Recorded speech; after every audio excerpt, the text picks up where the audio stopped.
Oke, sudah nampak? Nampak, Pak? Sudah, Pak.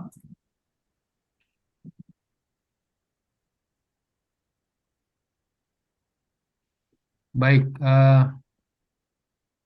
kali ini kita akan membahas tentang ini, saya geser dulu, text processing. Ya. Text processing yang digunakan dalam uh, banyak search engine. Ya, kita lihat bagaimana teks dilihat untuk mencari kemiripan-kemiripan. Nah, metode ini akan membahas, model ini akan membahas seperti beberapa teknik-teknik yang kita lihat selama ini untuk membuat seperti misalnya plagiarism checker, Turnitin, dan lain sebagainya. Nah, bagaimana mereka melakukan pengecekan kemiripan-kemiripan antara satu dokumen-dokumen yang lain, itu akan dibahas di sini. Kita lihat dulu beberapa model yang sering dipakai di dalam text processing. Bisa dengar suara saya kan? Bisa, Pak. Bisa, Pak. Oke.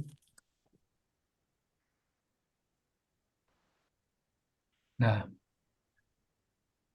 text similarity atau text processing ya. Jadi text processing ini kita melihat eh, dari bagaimana cara untuk menemukan antara satu dokumen-dokumen yang lain.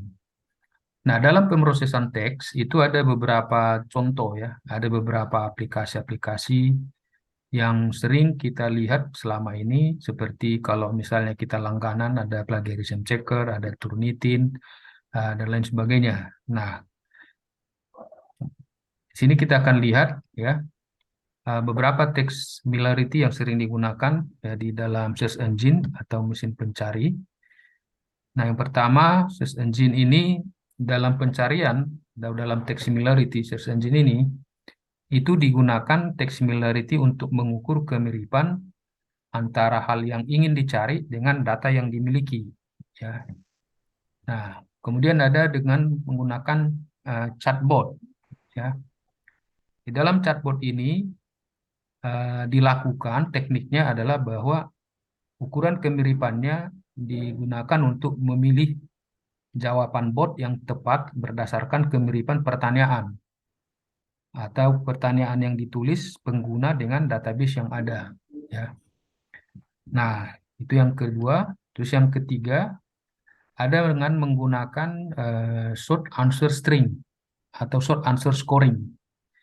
Jadi short answer scoring ini biasanya menggunakan beberapa cara ya, yaitu digunakan untuk menilai suatu jawaban isian ya singkat dalam suatu soal tes atau asesmen secara otomatis. Itu dengan melihat kemiripan antara jawaban pengerja soal dengan jawaban pada kunci jawaban. Itu namanya short answer scoring. Jadi dilihat dari jawaban yang sama, maka nanti dapat dikategorikan itu berdasarkan jawaban-jawaban yang sama, kemiripannya sama gitu.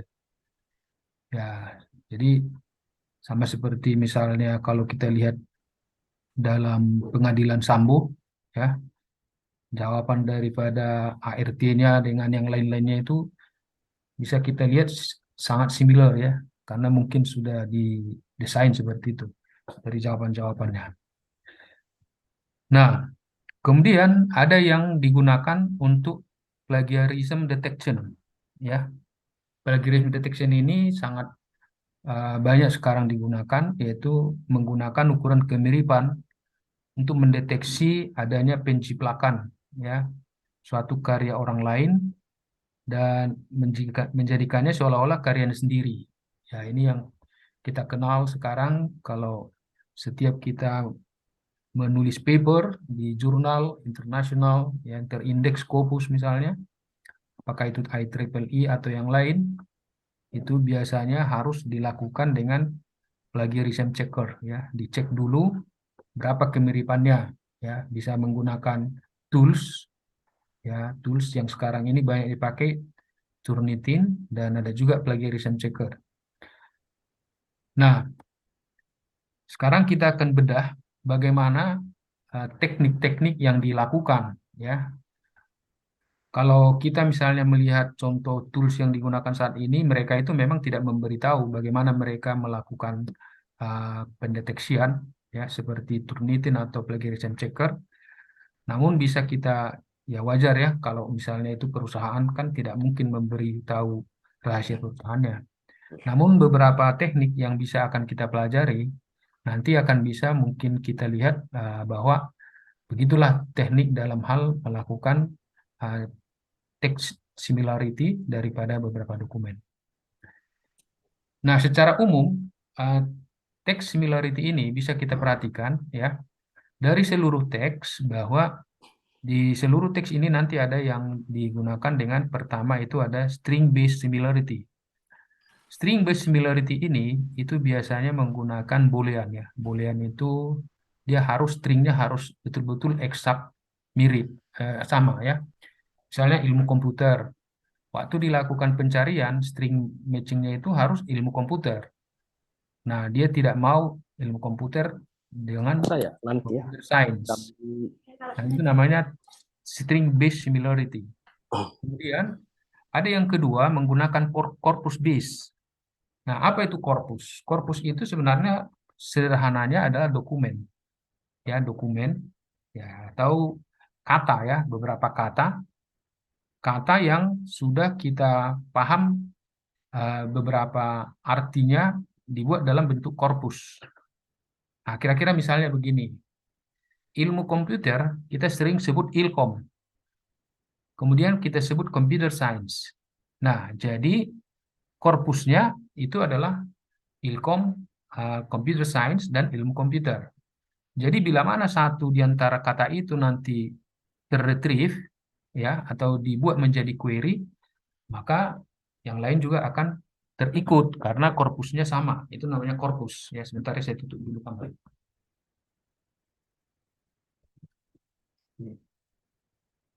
Nah, jadi kalau misalnya kita menggunakan text similarity, yang mana yang mau digunakan? Boleh string based similarity atau boleh corpus based similarity. Di dalam string based similarity nanti akan kita lihat beberapa cara ya menggunakan dengan boolean ya. Nah, di sini ada yang dilakukan dengan menggunakan karakter based distance measure. Kemudian ada term based distance measure. Nah, apa itu karakter based? Karakter based ini adalah karakter dari beberapa kata yang dibuat menjadi ukuran ya. Jadi diukur berdasarkan kesamaannya karakter tersebut ya. Itu disebut dengan karakter based distance measure. Kemudian ada term. Nah, term based distance measure. Term ini boleh kita sebut istilah. Term itu artinya istilah atau kata ya. Jadi beberapa term ya, beberapa kata atau beberapa istilah itu nanti dihitung jaraknya ya dan dibuat menjadi itu kemiripannya. Nah, contoh begini, term itu ya, misalnya kalau kita sebut satu term minuman yang tidak beralkohol, misalnya kan, apa saja minuman yang tidak beralkohol, misalnya teh sosro, teh sistri, apalagi aqua, dan itu semua nanti akan ada kemiripan. Kemiripan itu nanti disebut menjadi bobot, ya, atau W, ya. Jadi term itu secara sederhananya adalah apa? Adalah kata atau istilah, ya. Kalau karakter ya karakter daripada setiap, ya ingat dalam hal nilai-nilai karakter suatu simbol huruf itu sudah ada ya sesuai dengan nilai-nilai karakter yang diberikan. Oke, jadi ini secara umum kalau kita bicara dengan text similarity. Supaya kita paham dulu konsep awalnya. Nah, sekarang kita lihat ukuran kemiripan teks atau text similarity itu sebenarnya apa sih? Nah, ukuran kemiripan teks atau text similarity itu adalah suatu ukuran yang menggambarkan tingkat kemiripan antara satu teks dengan teks lainnya. Jadi misalnya ada satu halaman, katakanlah satu halaman dokumen ya, disertasi atau buku ya. Jadi halaman satu dengan halaman lain, nah itu dihitung kemiripannya. Nah, bagaimana teknik menghitungnya? Nanti kita lihat caranya. Ada menggunakan beberapa teknik. Nah, di antara kumpulan-kumpulan halaman, mungkin dari satu skripsi atau tesis disertasi, halaman 1 sampai halaman 100 misalnya, dikumpulkan semua, berarti menjadi disertasi ini dengan disertasi lain, lalu dihitung, dijumlahkan seberapa banyak kemiripannya. Jadi kalau ditanya text similarity itu apa sih sebenarnya? Nah, jadi menyatakan suatu ukuran yang menggambarkan tingkat kemiripan antara satu teks atau dokumen dengan teks atau dokumen lainnya, ya. Nah, teks ini tentu dapat terdiri dari beberapa kata, ya. Namun dapat pula terdiri dari miliaran kata yang tertulis dalam sebuah naskah. Nah, sekarang di dalam search engine, kalau kita lihat, jadi kalau sekian banyak ya bermiliar teks, apakah semua dokumen itu di search satu persatu kata-kata demi kata?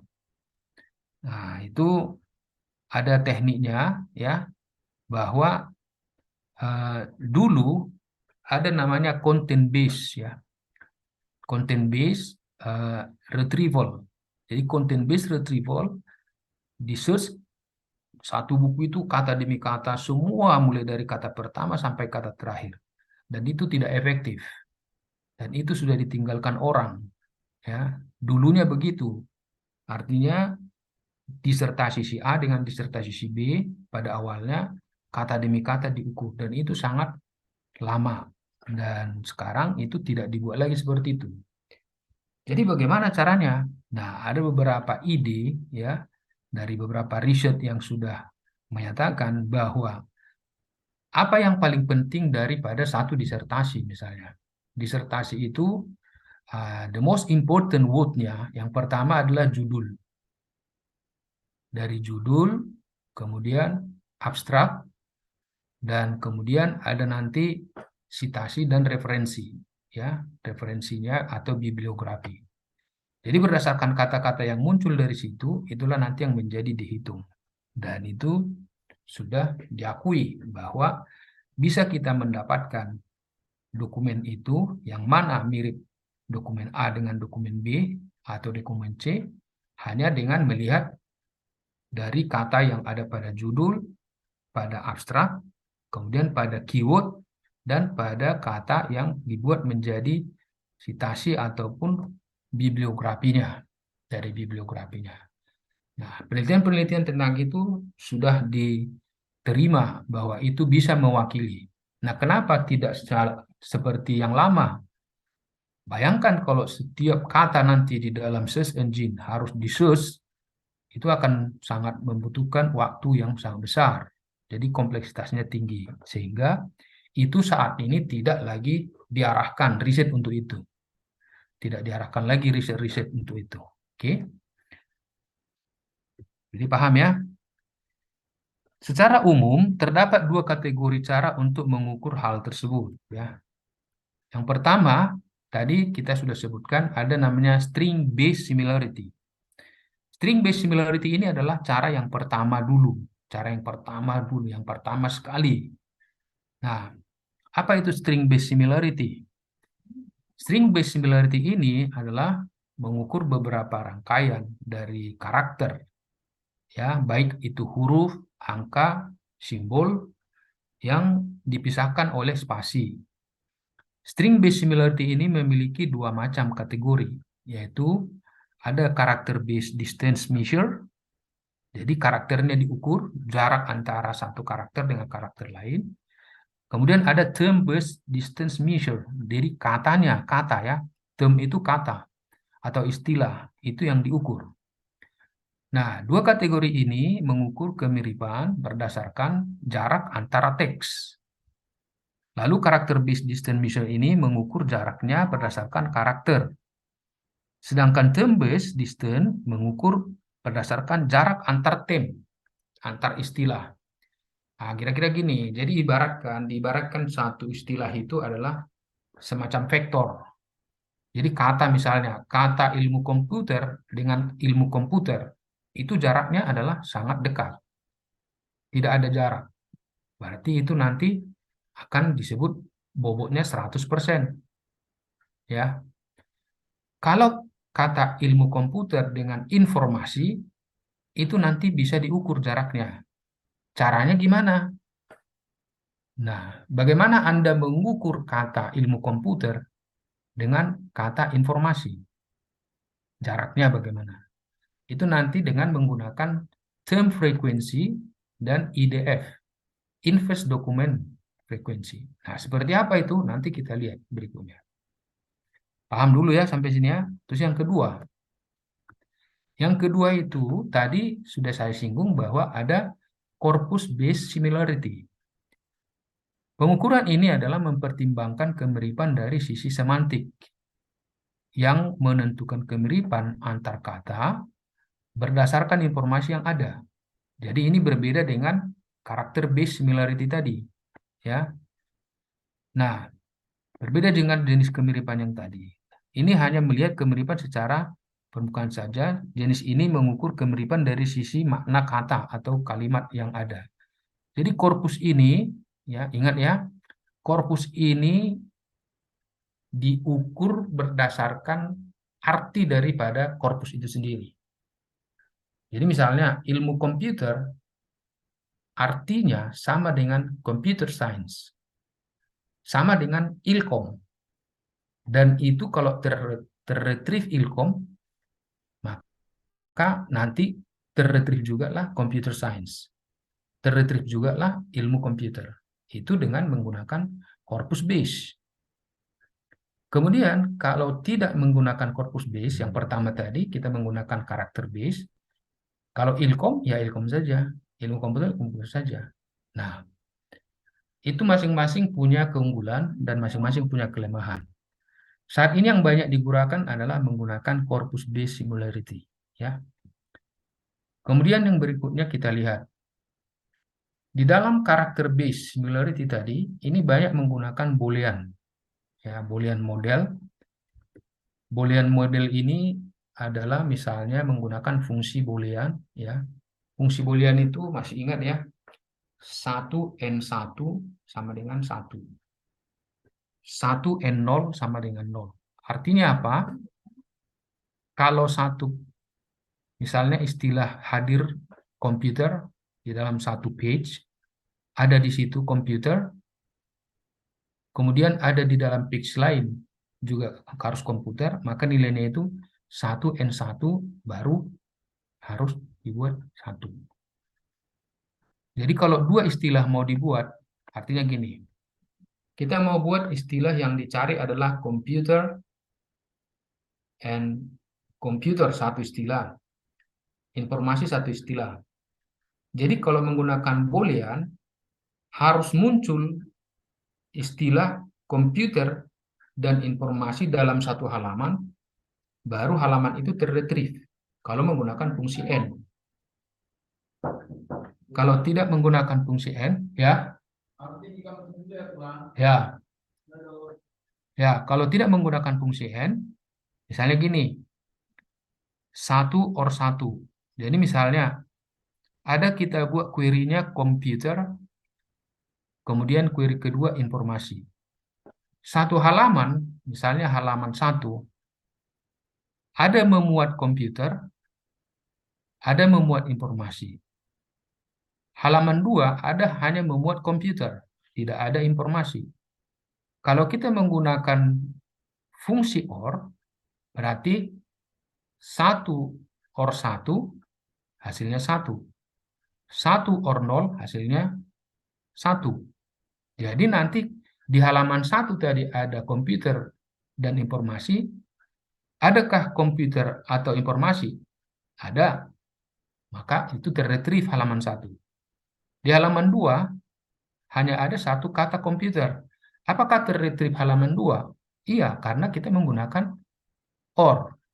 Jadi salah satu di antara kata itu ada, maka itu akan terretrieve, akan terambil. Paham ya? Boolean model. Yang kedua, ada dengan vector space model. ini diusulkan oleh Salton.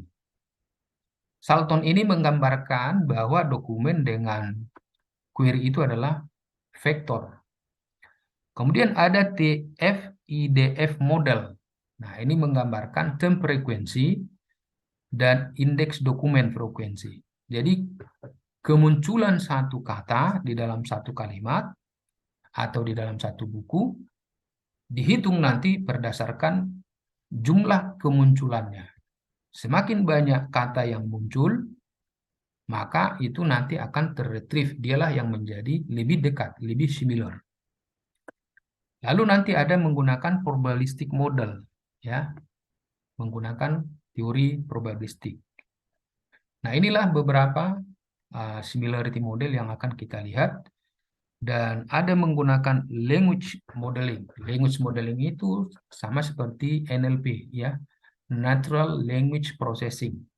Natural Language Processing. Jadi NLP, ya, kalau ada orang mau khusus untuk NLP ini adalah bagian daripada text processing, ya. Ya, kalau kita lihat beberapa riset dia fokus tentang NLP, itu adalah bagian daripada ini. Jadi kita bicara secara holistik semua. Kita highlight satu persatu, ya. Oke, kita kembali ke Boolean. Boolean model tadi, ya, menggunakan fungsi model Boolean. 1N1 hasilnya 1. 1N0 hasilnya 0. 0N1 hasilnya 0. 0N0 hasilnya 0. Ya kan? Kemudian, kalau fungsi OR. Nah, sama ya. 1 OR 1 hasilnya 1. 1 OR 0 hasilnya 1. 0 OR 1 hasilnya 1. 0 OR 0 hasilnya 0. 0 dan 1 itu artinya maknanya boleh kehadiran satu dokumen, kehadiran satu term, satu dokumen kita beri 1. Artinya ada kata komputer di dalam satu halaman, kita beri nilai 1. Tidak ada, kita beri nilai 0. Nah, dalam model ini, each index term is either present or absent. Jadi ini hadir, ada atau tidak, ya kan? Term apakah ada atau tidak? Kalau ada kita beri 1, kalau tidak kita beri 0. Nah, jadi dengan Boolean nanti documents are either relevant or not relevant. Nah, ini tidak di ranking dia. Dia di sini nanti dengan adanya fungsi Boolean tadi, ini menentukan ini dokumen relevan dan dokumen tidak relevan. Nah, keunggulan daripada model Boolean ini adalah simple, ya. Disadvantage is very simple. Simple dan lebih akurat. Tapi, nah ada tapinya. Keburukan daripada model Boolean, nah itu tadi, ada kata yang sama tidak terretrieve. Sama seperti misalnya, kalau kita bicara dengan, katakanlah, ilmu komputer. Kita mau cari dokumen di dalam buku ilmu komputer. Karena kita menggunakan Boolean, maka hanya yang mengandung kata ilmu komputer yang terretrieve. Nah, sementara kata yang sama nilainya dengan ilmu komputer, misalnya computer science atau ilkom, tidak terretrieve. Padahal sama ilmu komputer, sama dengan computer science, sama dengan ilkom. Jadi itu tidak terretrieve. Itu kelemahannya. Jadi ada kelemahan, ada keunggulan. Keunggulannya tadi, dia lebih eksak.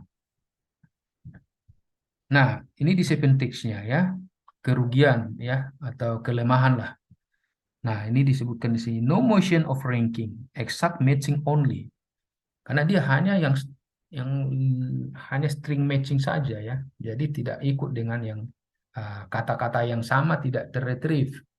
Padahal ilmu komputer itu sama dengan ilkom, sama dengan computer science. Itu tidak terretrieve. Kalau kita beri query-nya adalah ilmu komputer.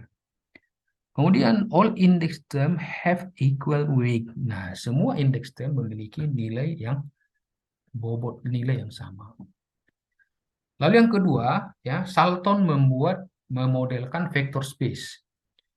Vector space ini dimisalkannya begini, query Q, ya, query yang kita sebut Q, dan dokumen disebut D, direpresentasikan sebagai vektor. Ya, direpresentasikan sebagai vektor. Jadi, misalnya vektornya, kalau dokumen dengan query itu vektornya sudutnya rapat atau kecil, berarti dia dekat.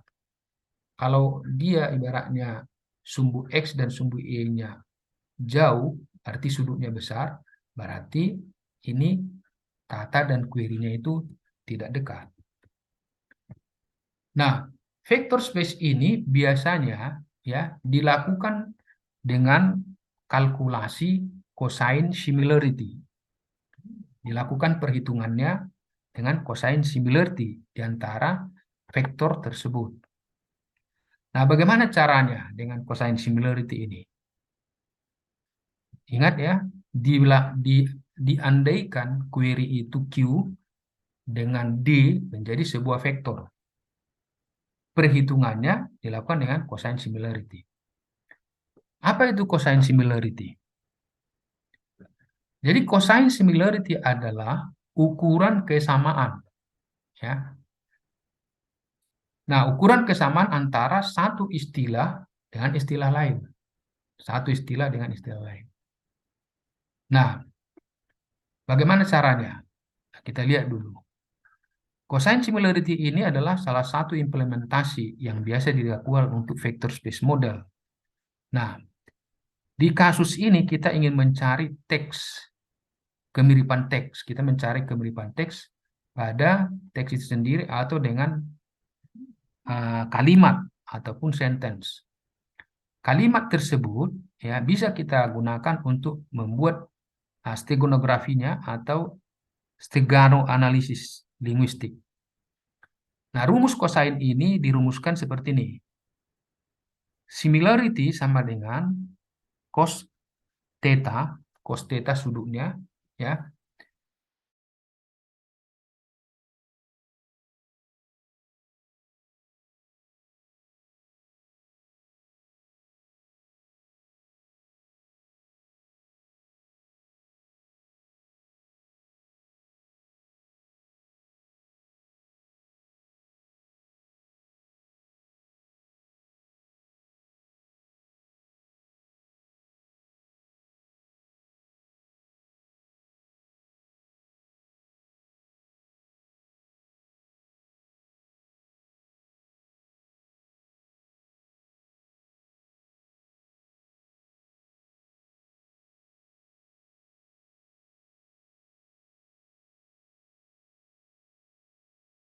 Nah, bayangkan misalnya ini adalah term A.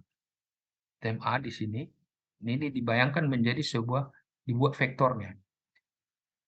Nah, ini B. Jadi sudut antara A dan B ini adalah theta. Sudut antara A dan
fungsi kosinus ya. Kosinus itu kan simbolnya nanti seperti ini. Fungsi kosinus dimulai dari sumbu Y. Kalau sin, ingat ya, fungsi cos kan mulai dari sini. Turun, cos, mari. Ya, cos theta. Oke, sekarang kita lihat lebih lanjut. Dalam cosine similarity, nah ini contoh yang berikutnya. Misalnya begini. Ini adalah query. Query-nya Q. Ya kan, QK. Kemudian dokumennya D, di sini DJ. Maka similarity-nya ini berapa? Similarity-nya ini adalah theta. Cos theta ini adalah similarity-nya ini adalah cosine-nya ini cosine. Nah, ini sama dengan yang tadi. Ini tadi kita sebut dengan A, ini disebut dengan bobotnya ini. Q ini dikali dengan bobotnya yang satu lagi.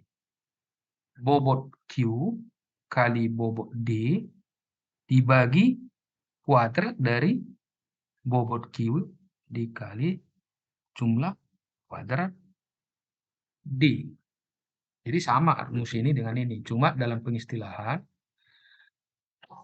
ini kadang ada menyebut B. Sama itu dengan ini, ada menyebut kadang dengan bobot W. Ya. Nah, ini dibuat seperti ini. Ya. Nah, mana tahu nanti dilihat, oh ini beda, simbol ini nggak ada masalah. Nah, inilah yang kita sebut dengan similarity-nya.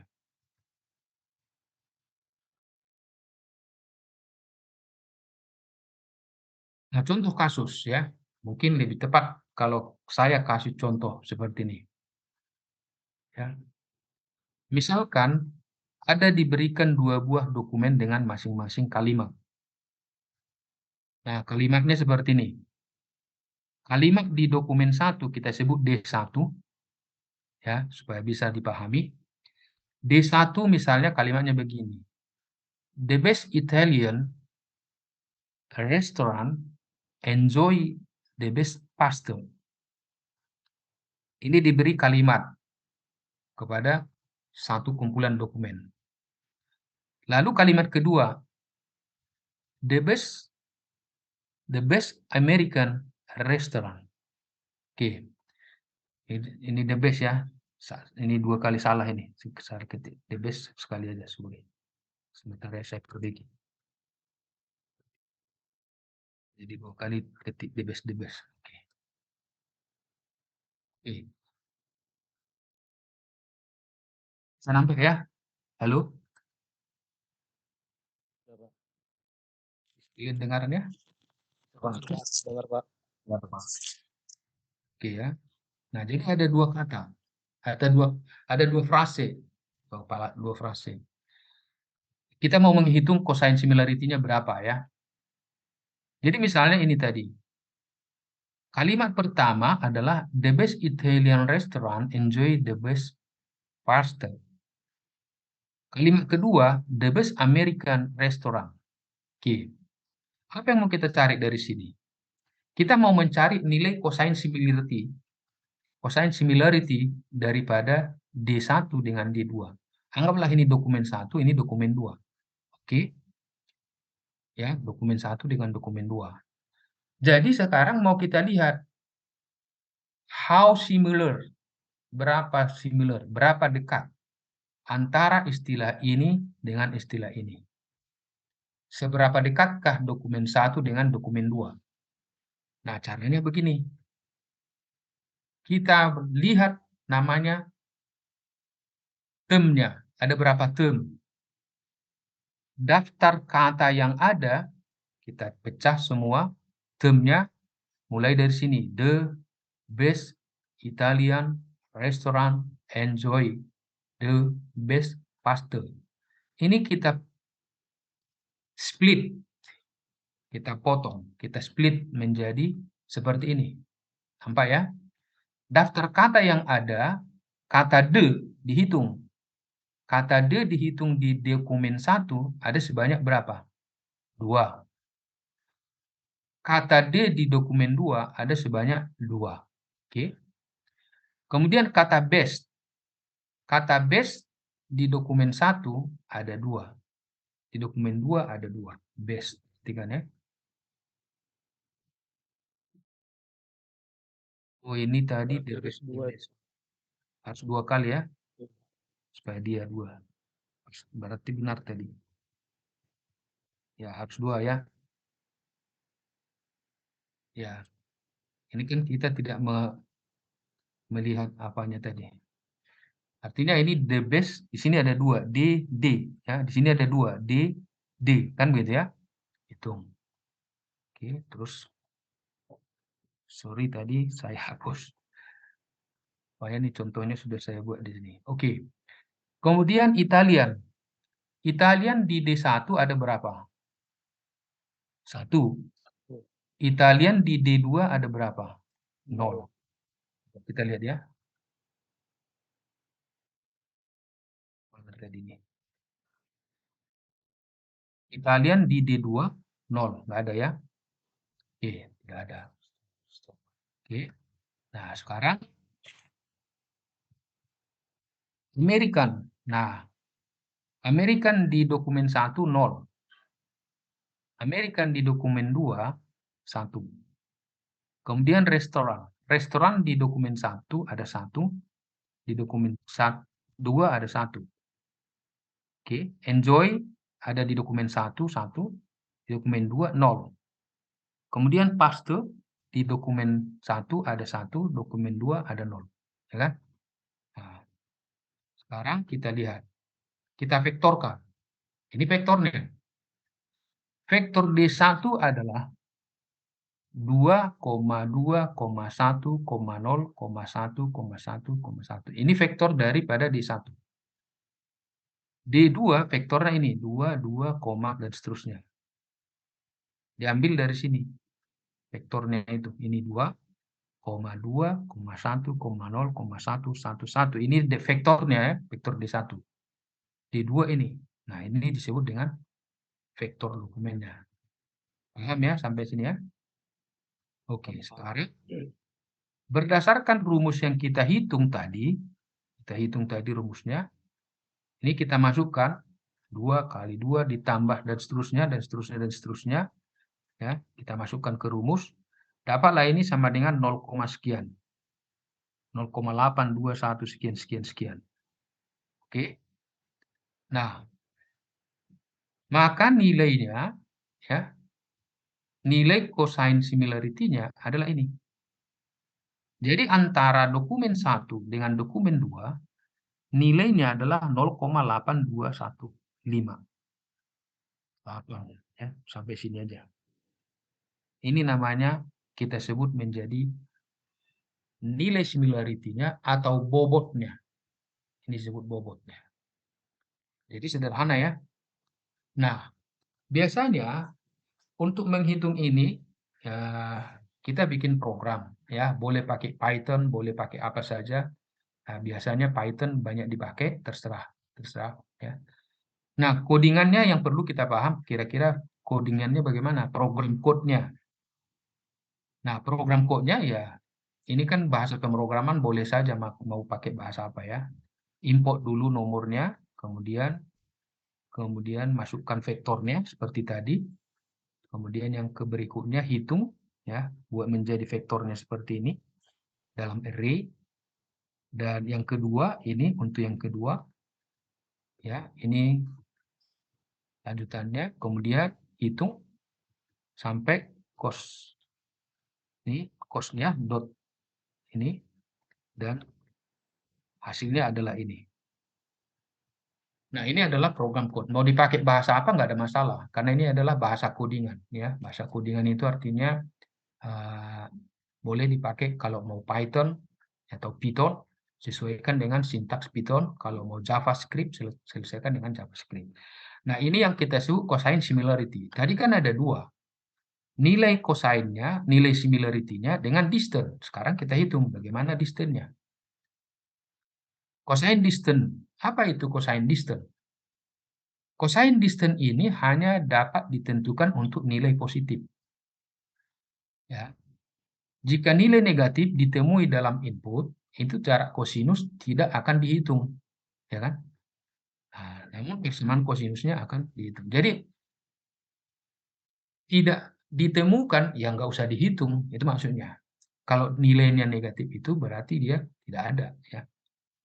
Nah, untuk cosine distance, maka dibuat rumusnya ini. Ya.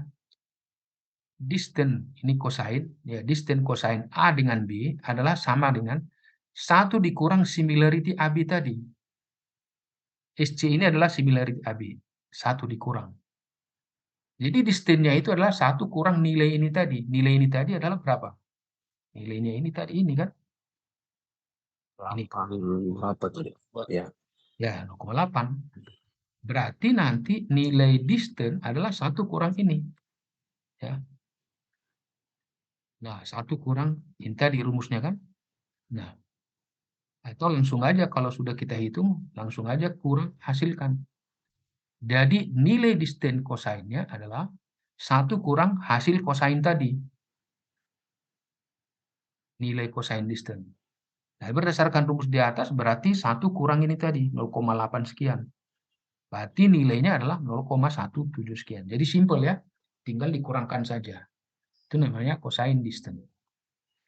Nah, di dalam riset ya, di dalam riset ini sudah bisa nanti dipakai untuk beberapa contoh. Ya, contoh misalnya Anda mau menghitung antara dokumen A dengan dokumen B. Nah, seperti ini caranya. Nah, program code-nya ini sudah sederhana lah. Codingannya adalah tinggal membuat ini aja, 1 kurang string similarity distance cosine. Ya, ini hasilnya. Nah, sebagai simpulan pada kasus cosine distance, ya, dengan banyak data dokumen atau korpus, nilai tertinggi kesamaan teks bisa menjadi hasil kata yang dicari. Nah, ini pada contoh kasus steganografinya menggunakan text substitution synonym. Nah, ini yang kita lihat di dalam cosine distance.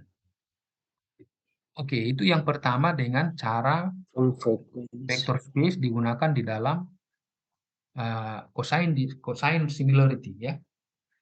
Sekarang kita lihat yang kedua modelnya TF-IDF. Nah, sebelum kita lanjut sampai sini paham dulu ya. Ada pertanyaan dulu? Izin bertanya, Pak. Ya, silakan. Itu tadi yang apa namanya tuh perhitungannya itu tuh 1 huruf besar angka besar 1 angka kecil maksudnya apa, Pak ya? Yang mana itu? Yang tadi hasil perkalian tadi, Pak. 2 halaman sebelumnya kayaknya, Pak. Bentar, sebentar. Yang mana itu? Ini Pak, yang di bawah Pak, yang di nomor 22 Pak. Ini Ini bukan Pak, bukan. Yang nomor 23 Pak, sorry. 23 Pak, maaf. 23. Yang mana tadi ya? Ini 23. Izin Pak, ke atas lagi Pak, izin Pak. Yang mana? Yang tadi huruf yang menghasilkan 0,8 tadi Pak, maaf Pak, satu lagi. Ini Pak, ini. Ya, maaf Pak. Ini Pak ya. Oh, Itu 1202 12 itu apa Pak maksudnya Pak? Izin, makasih Pak. ini dari rumus. Rumus itu diversifikasikan, kan rumusnya gini.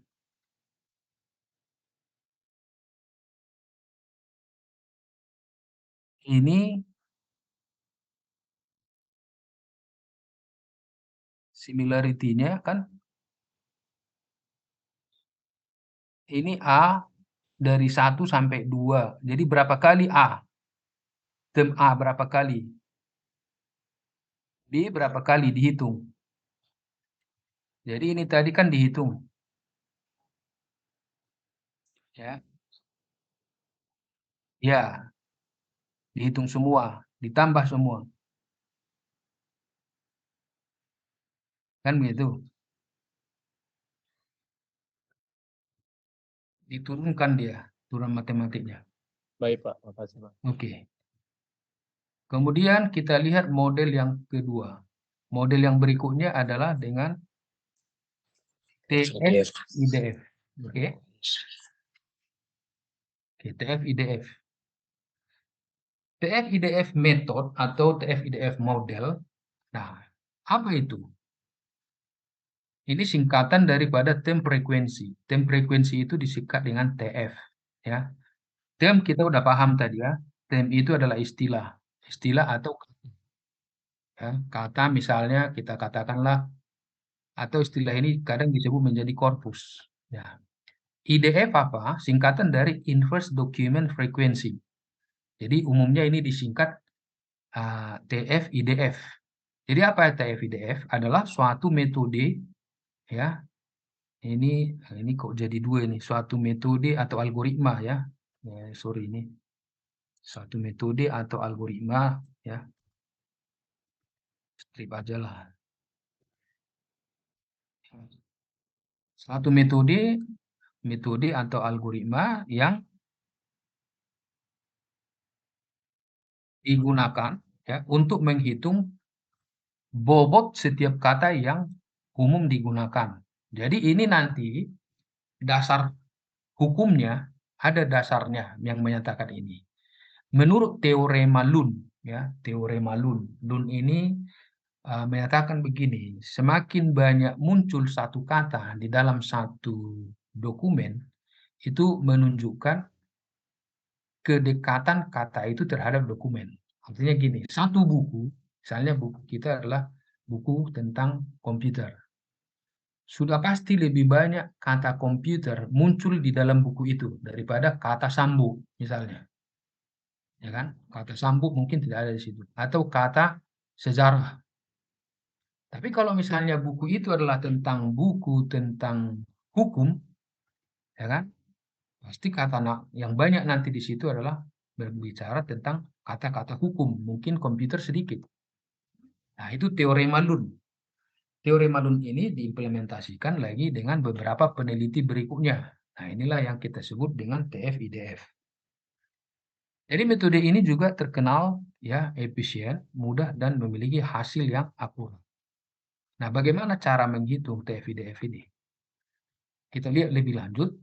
Metode ini akan menghitung nilai term, ya, term frekuensi kemunculan, ya, term frekuensi kemunculan daripada satu istilah, dan inverse document frekuensi, ya, pembalikan dokumennya, inverse dokumen, pada setiap token atau kata. Token itu artinya satu kalimat, kita penggal-penggal, itu namanya disebut token atau kata. Di setiap dokumen dalam korpus. Ya. Jadi secara sederhana, metode TF-IDF ini digunakan untuk mengetahui berapa sering suatu kata muncul di dalam satu dokumen. Seberapa sering kata itu muncul dalam dokumen. Nah, ini yang dihitung nanti dengan menggunakan TF-IDF. Pada TF-IDF atau term frekuensi, untuk menentukan seberapa sering kata tersebut muncul dalam sebuah dokumen, itu nanti akan dihitung berdasarkan frekuensi kemunculan. Jadi semakin banyak dia muncul, itu menunjukkan semakin besar nilainya. Semakin banyak frekuensinya muncul, semakin banyak, berarti nilainya itu semakin besar. Jadi nanti yang terretrieve adalah dokumen yang paling banyak muncul kata tersebut. Nah, itu. Pada term frekuensi terdapat beberapa jenis formula yang dapat digunakan. Yang pertama, ada kita sebut dengan TF biner atau binary TF. Ini hanya memperhatikan apakah suatu kata atau term ada atau tidak dalam dokumen. Jika ada diberi nilai 1. Jika tidak ada nanti diberi nilai 0. Jadi artinya satu halaman buku ada kata komputer muncul, beri 1. Kalau tidak ada, beri 0. Ya. Nah, term frekuensi murni atau disebut dengan raw TF, nilai TF diberikan berdasarkan jumlah kemunculan suatu term di dokumen. Contohnya, jika muncul 5 kali kata, ya kan, maka itu akan bernilai 5. Nih, muncul kata komputer 5 kali, nilainya 5. Kalau muncul 10, nilainya 10. Berarti semakin banyak dia muncul, semakin banyak nilainya. Kemudian TF normalisasi ini menggunakan perbandingan antara frekuensi sebuah term dengan nilai maksimum dari keseluruhan atau kumpulan frekuensi term yang ada pada suatu dokumen. Yang berikutnya, TF logaritmik. Hal ini untuk menghindari dominasi dokumen yang mengandung sedikit term dalam query, namun mempunyai frekuensi yang tinggi. Nah, jadi rumus daripada TF-IDF itu adalah seperti ini. Term frekuensi sama dengan 1 ditambah logaritmik daripada FTD ini. Maksudnya ini term dokumen. Ya. Ini 1, kalau dia muncul akan lebih besar sama dengan 0. Kalau tidak muncul, berarti sama dengan 0. Nah, keterangannya begini, rumusnya tadi. Nilai FT ini adalah frekuensi term, FTD, nilai frekuensi term, pada dokumen D. Ya, nilai frekuensi term pada dokumen D. Jadi jika suatu kata atau term terdapat dalam suatu dokumen sebanyak 5 kali, maka diperoleh bobotnya adalah 1 ditambah logaritma 5. Ini kan sama dengan 1,699. Tetapi jika term tidak terdapat di dalam dokumen, bobotnya adalah 0. Ya, ini penggunaan rumus ini tadi. Dia tidak ada, frekuensi term tidak ada, berarti nilainya 0. Frekuensi term ada, nilainya ini sudah pasti di atas daripada 0. 1 tambah logaritma dari sini. Ini tadi sudah kita coba contohkan. Ini dapatlah hasilnya. Kalau muncul sebanyak 5 kali, maka bobotnya ini adalah 1,699. Nah, kemudian nanti bagaimana kita meranking? Nah, di ranking nanti berdasarkan nilai paling tinggi, kita bisa prediksi bahwa semakin tinggi, semakin banyak dia muncul, nilai log-nya ini akan semakin besar. Ya kan?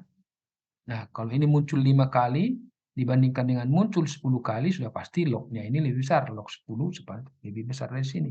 1 ditambah ini. Oke. Ini yang kita sebut dengan menggunakan TF-IDF. Nah, yang tadi adalah term frekuensi. Sekarang kita lihat IDF-nya. Inverse dokumen frekuensi atau pembalikan dokumennya. Nah, metode ini merupakan sebuah kebalikan ya.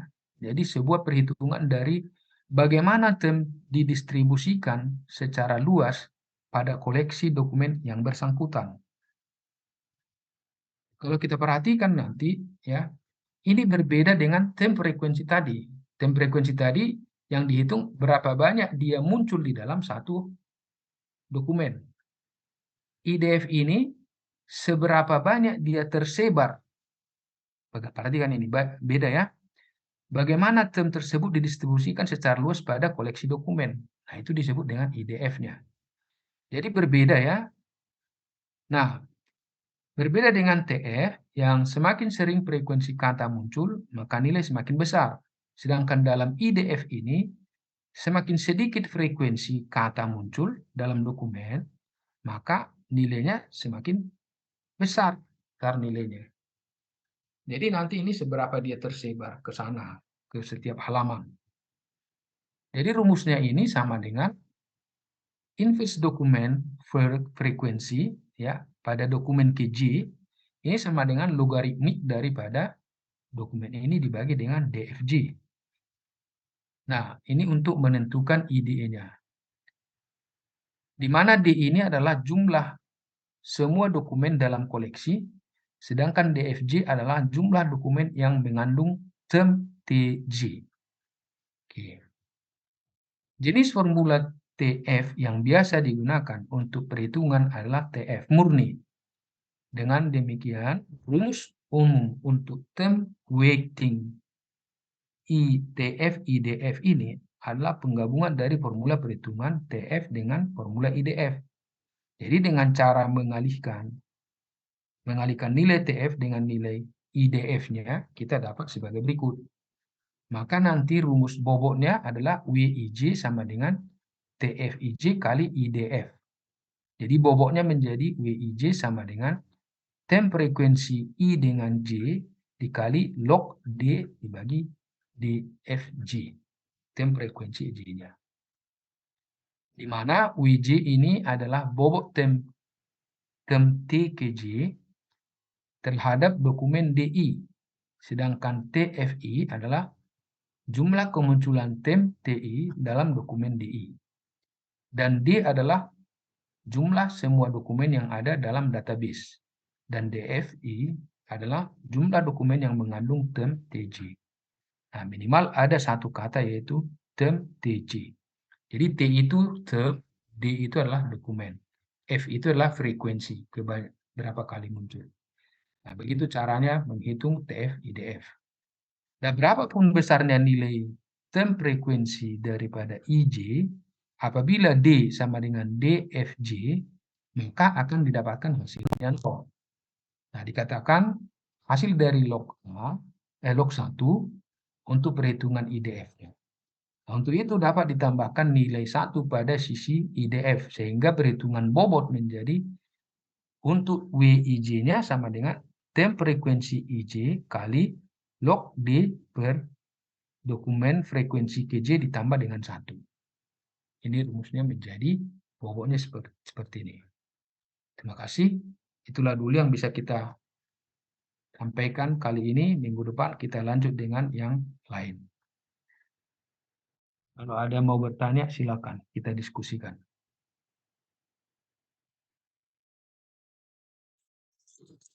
Pak, saya Pak Roberto Kawan Pak. Ya, silakan. Apakah ada hubungan Pak atau keterkaitan model TF-IDF ini dengan penggunaan atau hasil dari Google Trend seperti itu Pak? Kita kadang lihat Google, kemudian ada hasilnya Google Trend. Berarti apa yang sedang ramai dibicarakan di dunia atau di belah berbagai negara seperti itu Pak? Gimana tadi? Jadi di Google Trend itu Pak ada dia rekapitulasi seperti itu di Google Pak. Jadi bisa kita lihat tren apa yang banyak diperbincangkan atau isu apa yang banyak diperbincangkan di berbagai negara atau di seluruh dunia. Apakah ada berhubungan atau algoritmanya dengan TF-IDF ini Pak?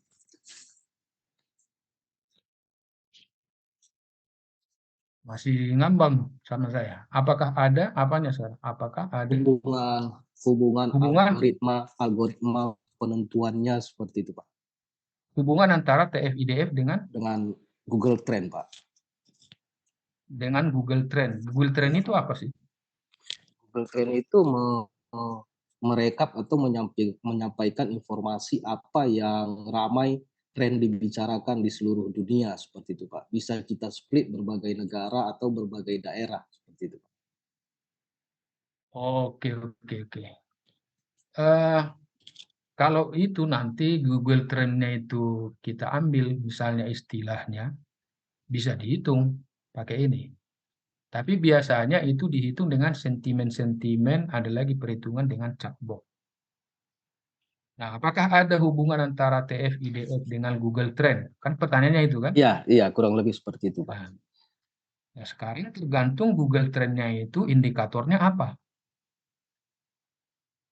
Kalau Google Trend-nya itu adalah dibuat parameter ukurnya adalah misalnya satu istilah yang ada di dalam satu webnya, katakanlah istilah di dalam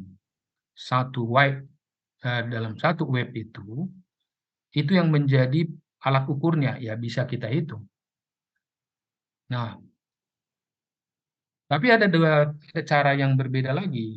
Misalnya antara Google Trend dengan sentimen-sentimen positif dengan sentimen negatif. Berapa istilah misalnya. Jadi istilah yang digunakan misalnya di dalam satu Google Trend itu kita bisa lihat apakah misalnya istilahnya itu ada cara gini, ada orang membuat penelitian melihat positif negatif. Yang positif menjadi tren, yang negatif tidak gitu. Jadi dia mendefinisikan beberapa istilah. Katakanlah misalnya satu istilah tertentu itu langsung nanti di capture negatif. Ada istilah tertentu di capture menjadi positif. Jadi misalnya kalau itu menjadi alat ukurnya, dibuat berdasarkan frekuensi kemunculannya, bisa di-connecting, bisa dihubungkan. Nah, kurang lebih begitu. Jadi intinya, yang mana dia misalnya menjadi parameter yang digunakan, itu yang bisa diukur. Nah, karena itu nanti saya tidak bisa langsung menjudge ya, tapi tergantung pada parameternya. Kalau parameternya itu bisa seperti tadi berdasarkan term-nya, ya, term atau korpusnya, itu yang dibuat menjadi parameter dalam hal melihat Google Trend, itu pasti bisa. Tapi kita tidak bisa menjudge hanya itu, karena banyak cara Ya, banyak. banyak cara. Ya, bisa nanti dengan parameter lain. Nah, paham ya? Ya, Pak. Nah, Siap, Pak. oke. Ada lagi, silakan. Kalau nggak ada, kita sudahi sampai di sini. Absennya di screenshot dulu ya, dibuat screenshotnya supaya ada bukti ya. Sudah saya kirim ke learning, Pak. Ya, kirim juga sama saya ya, Siap. absennya Baik, Pak, baik. sama Excelnya ya. Nah, absennya dibuat yang kehadiran ya. Absen dari jurusan nanti minta sama Erwin dicek list saja. Siap. Absen yang ini kan sudah luring sebenarnya kan, sudah Siap, Pak. hadir di kelas ya. Cuma ini tadi banyak kali kesibukan. Ini sambil sidang di S1, sambil seminar, sambil ini. Jadi lebih efektif menggunakan ini daripada lari ke sana, lari ke sini. Ya, kita lebih efektif menggunakan Zoom. Oke, minggu depan kita akan teruskan lagi. Ada beberapa, ini masih bagian pertama ya, dengan beberapa studi-studi kasus lain yang mungkin bisa nanti untuk menghitung ya beberapa similarity dalam di antara text processing ini. Oke, saya kira itu aja. Kalau nggak ada lagi mau didiskusikan. Terima kasih. Selamat siang. Ini bahannya saya